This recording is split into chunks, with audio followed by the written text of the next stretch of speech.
আসসালামু আলাইকুম। আজকে আমি শেয়ার করব একদম দোকানের মতো পারফেক্ট মতিচুর লাড্ডু রেসিপি।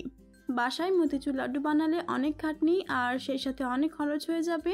এটা ভেবেই এই লাড্ডুটা বাসায় অনেকে বানাতে চায় না। তবে কোনো ব্যাপার না, আজকে আমি বুদিয়ে বানানোর ঝামেলা ছাড়া এবং ঘিয়ে না ভেজে ঘিয়ে ভাজার মতো টেস্ট কিভাবে আনবেন সেই সিক্রেট টিপসটা আপনাদের সঙ্গে শেয়ার করব। আর এই মতিচুর লাড্ডুটা বানানো এতটাই সহজ যে নতুন রাঁধুনিরাও খুবই সহজে এটা বানাতে পারবে। তাহলে চলুন পুরো রেসিপিটা দেখে নিই।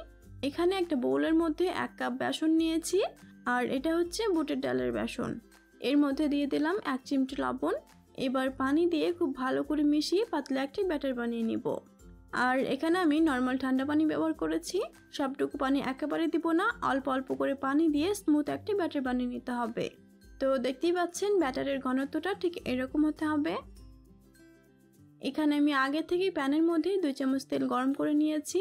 এবার বেসনের ব্যাটারটা প্যানের মধ্যে অল্প অল্প করে দিয়ে দিব। বড়াগুলোকে খুব বেশি ব্রাউন করে ভাজবো না, মিডিয়াম ফ্লেমে বেসনের বড়াগুলোকে হালকা ব্রাউন করে উল্টে পাল্টে ভেজে উঠিয়ে নিতে হবে। তো বড়াগুলো ভাজা কমপ্লিট, এখন আমি এগুলো উঠিয়ে নিচ্ছি। আর একইভাবে সবগুলো বড়া কিন্তু আমি ভেজে নিয়েছি। এখন এগুলো সম্পূর্ণ ঠান্ডা করে নিয়ে তারপরে একটা ব্লেন্ডারের মধ্যে নিয়ে নিচ্ছি। এখন এটাকে ব্লেন্ড করে নিব। আর এটাকে এমনভাবে ব্লেন্ড করতে হবে যেন সম্পূর্ণ মিশ্রণটার মধ্যে দানা ভাব থাকে। এখন সেরা তৈরি করে নিব। তার জন্য প্যানের মধ্যে 1/2 কাপ চিনি দিয়ে দিলাম, সেই সাথে দিয়ে দিলাম 1/2 কাপ পানি, অল্প একটু ফুড কালার দিয়ে দিব। আর ফ্লেভারের জন্য দিয়েছি থেতো করে রাখা এলাচের বীজ।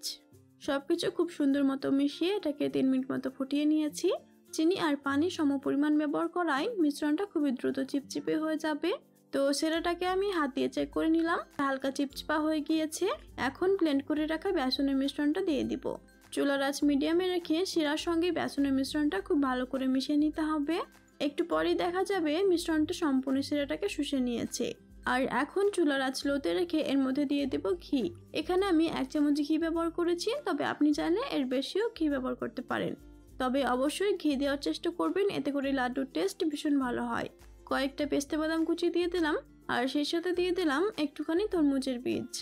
এই উপকরণগুলো খুব ভালো করে মিশিয়ে নিলেই লাড্ডু বানানোর জন্য মিশ্রণটা পুরোপুরি রেডি হয়ে যাবে। এখন আমি মিশ্রণটাকে নামিয়ে একটুখানি ঠান্ডা করে নিব। তবে খুব বেশি ঠান্ডা করলে হবে না, হাতে সহ্য করার মতো গরম থাকা অবস্থায় লাড্ডুগুলো পাকিয়ে নিতে হবে। এখানে আমি হাতে অল্প একটু ঘি মেখে নিয়ে তারপরে লাড্ডুগুলো বানিয়ে নিচ্ছি।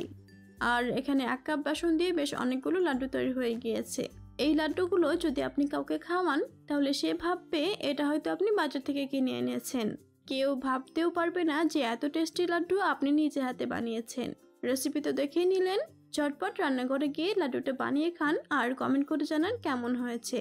সেই সাথে এইরকমই নিত্য নতুন রেসিপির ভিডিও পেতে আমার চ্যানেলটা সাবস্ক্রাইব করে পাশে থাকবেন।